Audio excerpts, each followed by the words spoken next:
Prime Minister, the Institute of Chartered Accountants this morning has released a report on inequality and declining home affordability in New Zealand. It seems a bit odd that we've got criticisms now coming out of this sort of bunch of society. Is that something you've seen or looking at in terms of rising inequality? They're saying our prosperity is at risk of rising inequality.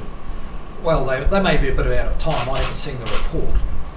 But I think you're seeing now the housing market flattening, some places falling, which is going to have a positive impact on housing affordability as incomes grow. And in a growing economy, it'll make housing more affordable because we want everyone to be able to afford the opportunity for housing. And with respect to inequality, the report almost certainly won't take account of the series of changes we've made, which is a $25 a week for people on benefit a couple of years ago, the family incomes packaged, announced in the budget. This announcement today will have a significant impact, particularly on people who've got high housing costs, because they'll now get the community services card, and quite a few of them didn't get it before, a couple of 100,000. And when they go to the doctor, it'll cost them $20 or $30 a week less, and over a year, that's going to add up.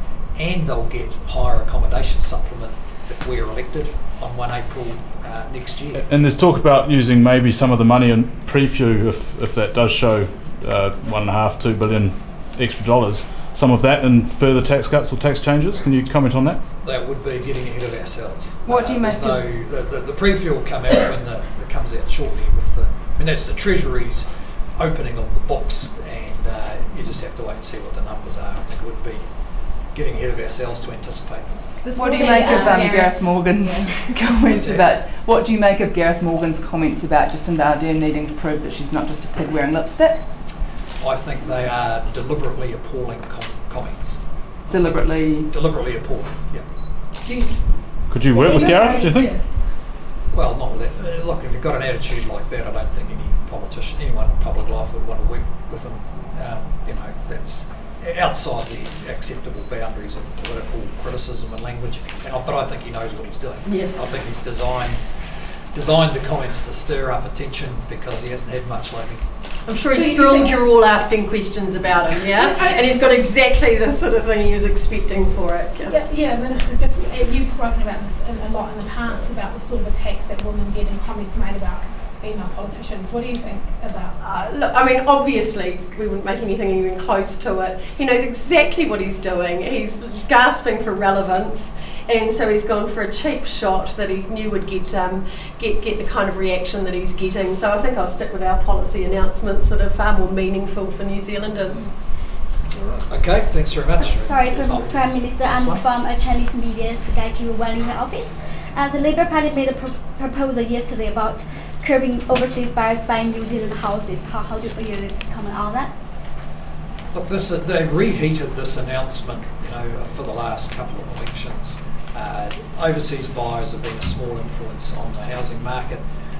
All the work that's gone into KiwiSaver, Home Start, to working with councils, funding infrastructure, all that is now working.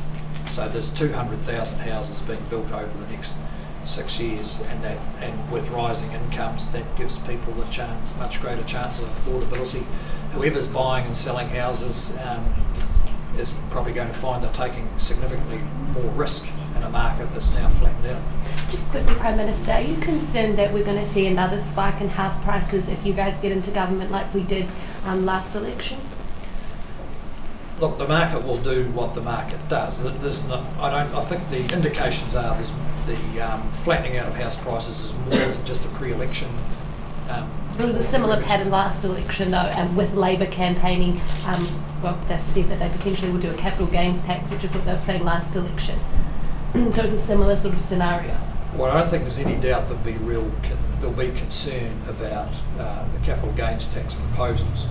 I think Labour are trying not to say it, but for those couples who bought another house as their retirement savings vehicle, they'll be pretty keen to hear the answers to the questions about just what the Labour Party mean on capital gains tax.